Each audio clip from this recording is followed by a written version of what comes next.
Hello, everybody, and welcome to this week's episode of Around the Realm. With me, I have Larissa. Hi. Hello, I'm back. Thank you for joining us. Yes, thank you for joining us My voice. again. So good to see I you. know. Glad that people aren't sick of me yet and still want the joys Never. of my inspiring conversation. Heck yeah. So with that, we would love some inspiration by diving into some of these questions. Ooh. So did you ever have a prep routine at all? Like for each episode, like did you ever have like a certain like a checklist of like what you would do as the episodes progressed or anything? Wig. Uh, wake up. Set my alarm to wake up really early on a Sunday because I don't know if has anyone talked about that, how we were working in different time zones, well, different time zones, two, no, maybe it was three. Anyway, yes, because I Yeah. think Carmen was in Eastern? Texas and Yes. Ash at that point. Eastern, Central, Mhm. Pacific. Mhm. Um, but Ryan and I took it on the chin and said that we would both wake up early on a Sunday to do it. So that was it was a bit brutal because whilst I do generally wake up early, I don't. I should say I get up early. I don't really wake up for a long time. Yes. Mhm. So yes, so in terms of prep, like I think it really was like I really had to pay attention very quickly, very, yeah. So it was like get up, try and get myself together, coffee. Wig was helpful because it just kind of helped set the mode. But Yeah. then, yeah, all that just reminding myself of what was going on. And I did, like, we all have, obviously, you have your character sheet. And the big thing with Ruby, I think we've all established, is that she's quite chaotic and but like her number one goal, her number one, what's it called in acting, where you have a really terrible three years at drama school. I'm really sorry, Whopper. You have your aim for the scene. You have your Inspiration. Motive? motivation. Motive, yeah. Thank you. Motivation, yeah. So her overall motivation was to have fun. So that was kind of like the driving factor between but everything. Killing people, stealing things, getting in anywhere, there always had to be an element, like I had to keep reminding myself, have fun, have fun, have fun, have fun, even in whatever quirky, effed up way that Ruby did it. But that was really my prep because it's kind of, to be honest, it was kind of hard Yeah. sometimes when like really big or emotional stuff's going on to then go, how can I have fun without completely derailing everything? Mhm. Other than that, well, I have my favorite dye that I was using. I have my little bag of dye. I have my little Ooh. kind of, my setup with my sheets. And so, yeah, I mean, there was a bit of Yeah. setup, I would say. It was fun. It all was done in a bit of a hazy daze, but it was done. And the beauty of Erin Fusco always remembering America's best friend, always remembering everything about everything that happened was always helpful because it meant I Aaron didn't have to has this do memory. Yeah. Aaron has a this memory that I don't think I'll ever have. unbelievable. And she says it's only for, like, she says it's niche to role playing games, but Mm. generally in life, she's not like that. But for some reason, yeah, because I wrote tons of notes. I thought, but wow, yeah, she really has attention for detail that I just, that I would be know. a dream of mine to kind of have that much attention to detail, to be Same, honest. because some of the things that Zigzag does, like with the idea to manipulate the holodisc or to have the live stream because she's bad at being sneaky, I'm like, Yeah, that's so smart. That's so yeah, good. Like, yeah, I don't have yeah, those and to survival instincts. no, well, and to put all the pieces together to get that as well. Like, Mm. I maybe like it always felt like I was maybe a couple of steps ahead of where I needed to be. But then, yeah, Zigzag would just come out with something and I was like, oh yeah, I forgot that even there was that elevator over there, or there Yeah. was that, whatever it is, or that, that Gizmo had his robots, whatever, Yeah, just the like Trilite, little, yeah. yeah, the random things you forget. But Exactly. I feel like that's yeah, the hardest part because you don't know. I mean, for me, I think the hardest part is remembering what I don't know, like what my character doesn't know. Like I as the player might know this, but my character yes, was in the other room, so my character does not know that, or like the layout of the scene, like the elevators to your left or like the stairs are to your right. I'm like, if I can't see it, I'm done. I'm done. Yeah. And I think because a lot of DMs, if you're playing in person, you'll have Yes, you'll like have the something. map Yeah. in front of you or whatever. And I know that, like, Carmen did from time to time said stuff, or Erin would hold up her little charts and stuff, which are very helpful. But generally, yeah, like the one of the hindrances of Zoom at the time being Mm-hmm. that, the sharing the screen and doing all of that stuff wasn't as fast and as quick. So we kind of sacrificed that for the purpose of Yeah. storytelling instead. But I mean, I think generally we did okay. So Yeah. that was kind of fine. But it was, yeah, I mean, even like you were saying, when you're like, did my character hear that? Was I in the room? Did I? And I know Carmen did this a ton in like the season one session, and I can't remember it as much in ours, but I think that was more just because pressure was on. But that thing of where someone would say something and he'd say, "Oh, did you say that out loud? Did people Yeah. hear that?" And it Yeah. was like, sure, yeah, why Yeah, not? screw it. Yeah, I did. Screw it. I said it. People heard it. What's the consequences? What's happening now? So yeah. I guess this kind of, I mean, we kind of already talked about it, but I guess this leads into my next question. What were some challenges you faced during the campaign, and how did you overcome it? Uh, so really, I think honestly, to go back to that being tired and just doing what needs to be done to support the team. Like a couple of times, there really was that sense of, oh, I want everyone else just to carry me through this moment because my brain's not thinking, I'm not operating or whatever. And then I think, there's a little bit of having the prep done, Mm-hmm. knowing that you're with a really great team, all of that, that you remind yourself that gets you through. And then, which is a bit of a cop out, but I do think there is that, like, there's an old saying in theatre where it's like Dr. Theatre kind of just steps in. And even when you have, like, it's too early, or I feel yuck, or I woke up with, puffy eyes, or, stupid COVID grossness, whatever it was, just somehow when Carmen went, okay, go, you just kind of dropped in and went.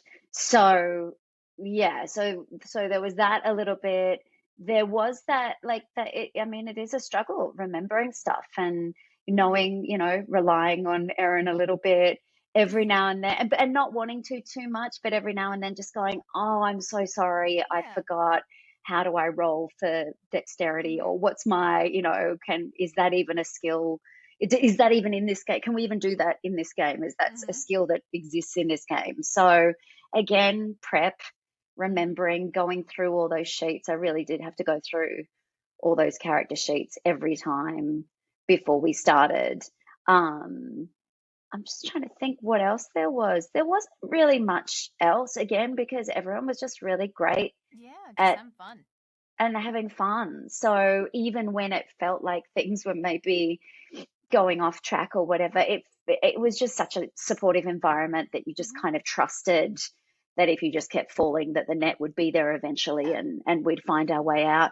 And of course, worst case, the magic of editing. I had a couple of I will admit, I had a couple of microphone issues. I don't know Mm-hmm. what was going on. I think I discovered it later. Tip to everyone is, before you plug in all your extra bits and pieces, uh, close your computer completely, then plug everything in, and then open your computer. And that tends to kind of fix all the little gremlins in the system. But I do remember one moment where it was like everyone was like, "Larissa, we can't hear you," and I was like, "Oh no."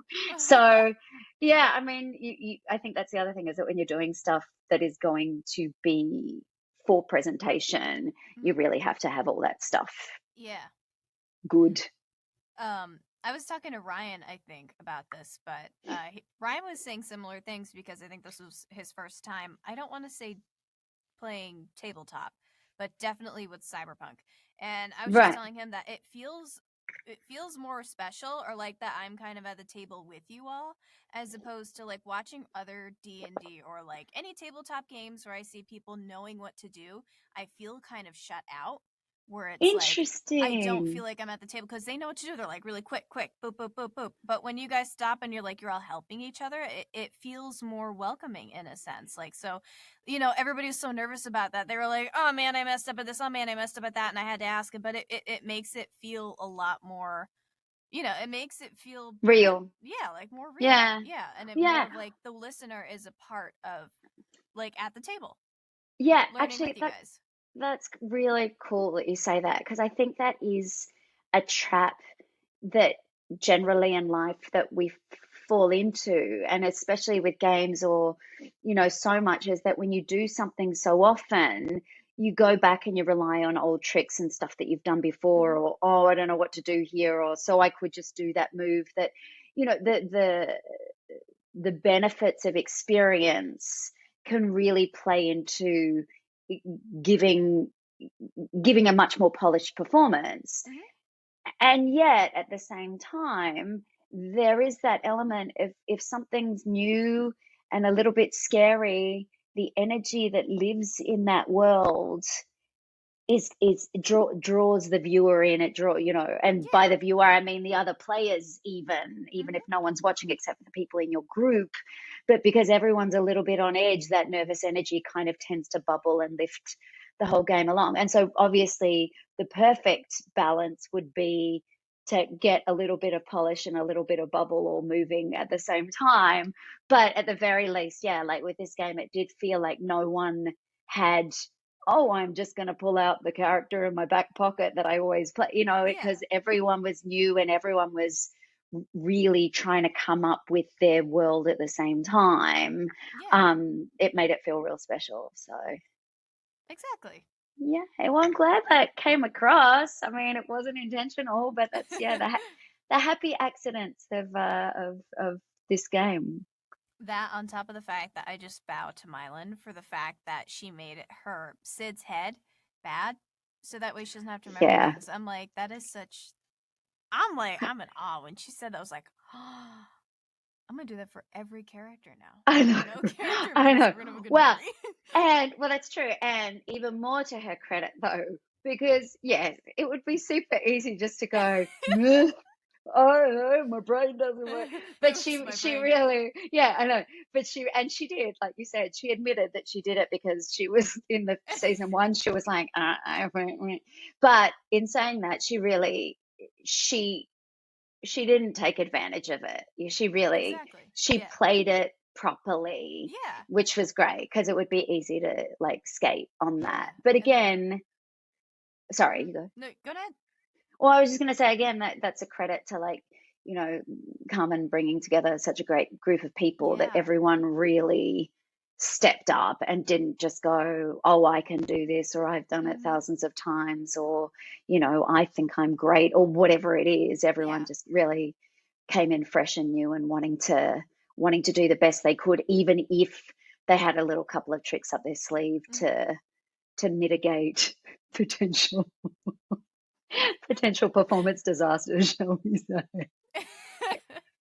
And I think you're so right because about Sid's, like, her whole story wasn't her memory issue, like it centered around it, but there were so many other loopholes and like mysteries about Sid that we never really found out about, or like we do find out about, and it's just, you know, it was a really interesting plot that Mylan had made for Sid.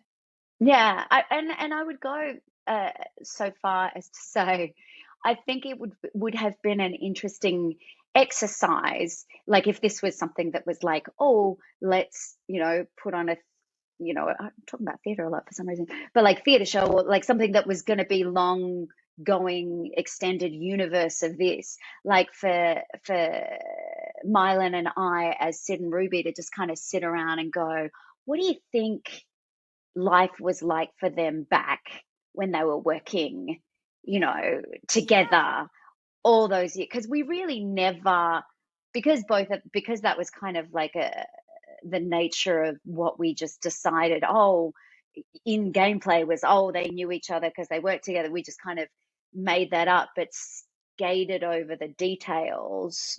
Mhm. Yeah, I'm kind of like, oh, I wonder whether that's kind of rose colored glasses memories, or Hmm. whether they were really good buddies, or whether they kind of didn't really think a lot of each other, but they have to be Yeah. partners now. So yeah, who knows? Who knows? That And would make then a same really with, good graphic novel. yeah, and well, I was just thinking also same with Sid and Gizmo, like knowing where their Mm. lives crisscross before as Yeah. well. And That then is cool. just whatever the hell was going on with Raven all the time. Just just because Uh, I adore Ash so much, so much. And I just constantly was looking at her on screen going, what is going on in your head all the time? I love it. I love it. So, when it comes to Ruby, was there any inspiration you looked to when creating her character? Hmm. So I think, first of all, when we decided to do Cyberpunk, I found a photo. Like I was going through the site, pick a name, do a this, whatever, and you're going through all these name generators and cyberpunk world, just kind of just whatever, Googling. You did Google. Is I wow, I'm not censoring tonight. Is I found a picture of I don't even know if it was a real, like if it was an animation or if it was an actual model or something, but it was like this chick with this really blunt cut pink hair, just blowing a massive bubble. And just this image of, like, I don't know what it was about the picture. I have to go back and find it. But it was just such a, like, I live in this, this character lives in this crazy world where there's guns and shootings and, masses amounts of money and masses amounts of poverty and just like everything. And I don't give a crap. And I'm just sitting blowing pink bubble gum as if I'm like on the streets in the 50s or something. And there was something about that that really appealed to me. And that crossed with, because I think Ted Lasso had just come out Oh. on TV while we were doing that. I think that's right. And there was something about that character, Mhm. Rebecca, yeah, that I just loved. That she was this, is this like towering figure, this huge, like, I'm going to show you all. And obviously got all this internal stuff going on, Yeah. but just, I'm the absolute boss here. And for whatever reason that I got here, who knows, who cares? But just take control and run in this world that really shouldn't accept me in a role at all. And so there was something about those two images that just kind of meshed in my head that I thought, oh, I think that would work real well. Definitely.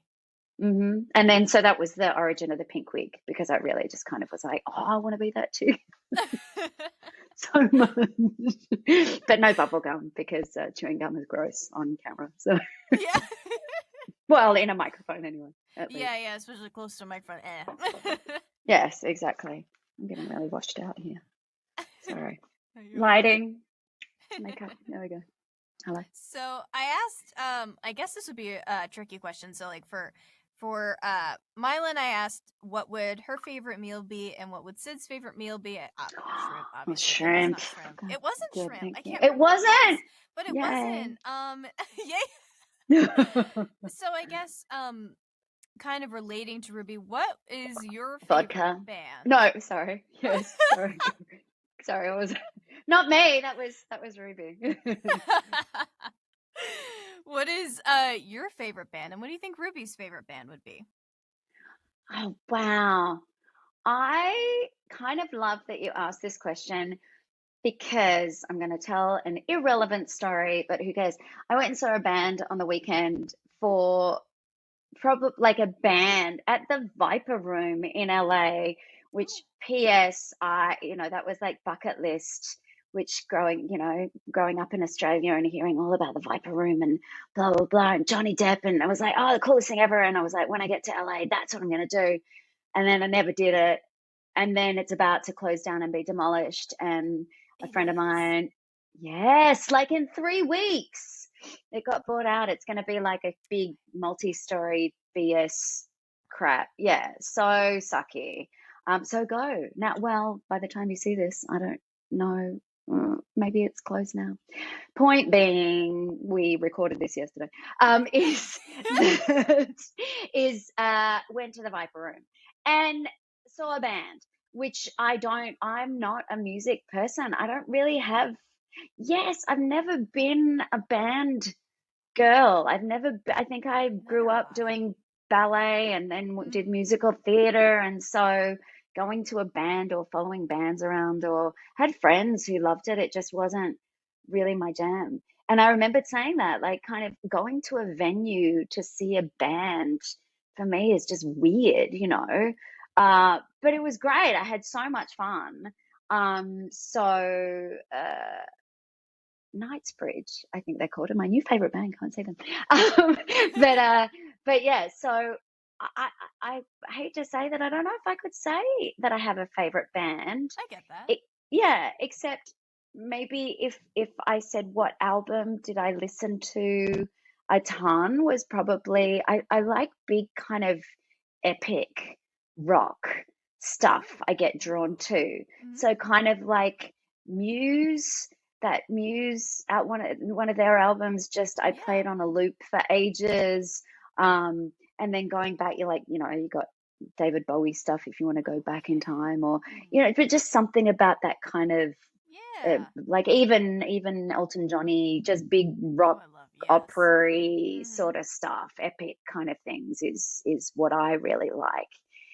And what does Ruby like? And now that's where it becomes difficult because I don't have any band references to say what she liked. But maybe I don't know. Again, I think just because she likes doing things that are off, maybe it would be like thrash metal or Ooh. something. Mm-hmm. And maybe not even because she liked it, but just to get the noise out of her head, Mm-hmm. just that kind of Yes. sense of being just surrounded by so much chaotic energy Mm-hmm. would be fulfilling for her.